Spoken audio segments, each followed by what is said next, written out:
Now, some of you lot might remember the Liberal Democrats talking a bit of sense over the past couple of years relating to bat flu restrictions and people's freedoms, which I have to say shocked me to the core. I say that because all previous statements they had ever made had been anti-British, anti-democratic nonsense. In fact, some of you should remember them suffering terrible bouts of Brexit derangement syndrome while pumping out woke tripe that made most of the country hate them.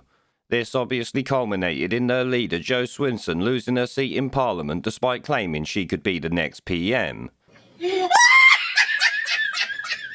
Yes, it was a meme-worthy moment and something you would think the Lib Dems might learn from when it comes to standing against Brexit. Well, it seems you would be wrong to think that because they've decided to push for rejoining the EU once again. Yep, despite losing their leader and joining Labour in political irrelevance, they've now decided it's a good idea to try it all again. You really couldn't make this up, but as it's the Lib Dems, we all know they can and often do. This time they blame Brexit for lower trade during bat flu, despite the obvious, and even claim Russia and Ukraine means that we should rejoin the EU. Talk about desperately using anything they can or what, but we should really have expected it. In fact, give it a week or two and Starmer will likely join them saying the same thing. Of course, they are ignoring the fact that the EU recently decided to sanction Poland and Hungary for breaking the stupid rule of law nonsense. This despite Poland and Hungary taking in refugees from Ukraine. Yeah, joining the EU certainly sounds a lot of fun, don't it, when they're running around doing that? Anyway, back to the Lib Dems here. The Express writes the calls by pro-EU Lib Dems come in response to significant disruptions seen in trading between the UK and EU since Brexit. The Liberal Democrats are to set out a roadmap for Britain joining the single market once the ties of trust and friendship are renewed.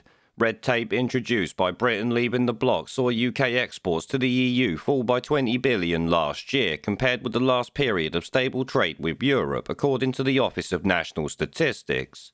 Which obviously I have to call bullshit on straight away, since last year wasn't a normal year of trade or anything like that. Bat flu was still rampant and the governments were doing all sorts of crazy shit all over the bloody place. You can hardly compare, say, 2018 or 2017 with 2020, 2021 or even 2022, given all the bullshit that's gone on. This has clearly got fuck all to do with Brexit and is more to do with bat flu, I'm willing to bet. Obviously, the Lib Dems, they don't care about that. They're trying to push a narrative which, let's be honest, the media and politicians are always trying to do. It says a new policy paper backed by the Liberal Democrats party leadership says that the best option, bringing most benefits to the UK economy and society, is to seek to join the single market. No, it's bloody not, you tosspot. The party's Europe spokesperson, Layla Moran, said that the UK's relationship with the EU had come to be defined by petty squabbling and an overly ideological approach. She added that the Russian invasion of Ukraine had highlighted why Britain and the bloc cannot afford to be disunited. No, it's got absolutely fuck all to do with it, you trout.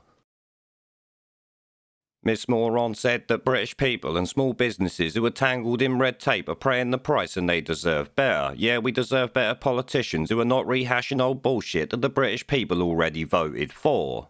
Like I said, you lost your leader over this sort of shit, so maybe you ought to wind your neck in before you end up even more irrelevant than you are, if that's even possible, let's be honest. She went on, the reality is we need a way forward which works for Britain, one where we stand with our allies, reduce costs for businesses and make people better off as a result. Which, yeah, let's be honest, none of that's going to happen with anything any of these tosspots say, because shit only ever gets worse. Take a look at the past few years if you need any evidence of that. Our comprehensive roadmap will start a new trading relationship with Europe, with British businesses and families benefiting as a result. No, that'll be you benefiting, and you're literally you paymasters, as I've said before. Who's lobbied you into doing this, I have to wonder. Now, obviously, a bunch of people have rightly gone on to shit on these tosspots for coming out with this, but I'm not going to bother reading through them, because you all likely know what they're gonna say. They've essentially said the same shit that I've said, and you've been saying for, what, 5 years now? There is a pattern consistent throughout history of oppressed people turning on the oppressors, slaves against their owners, the peasantry against the feudal barons, colonies, Mr. Verhofstadt, against their empires, and that is why Britain is leaving.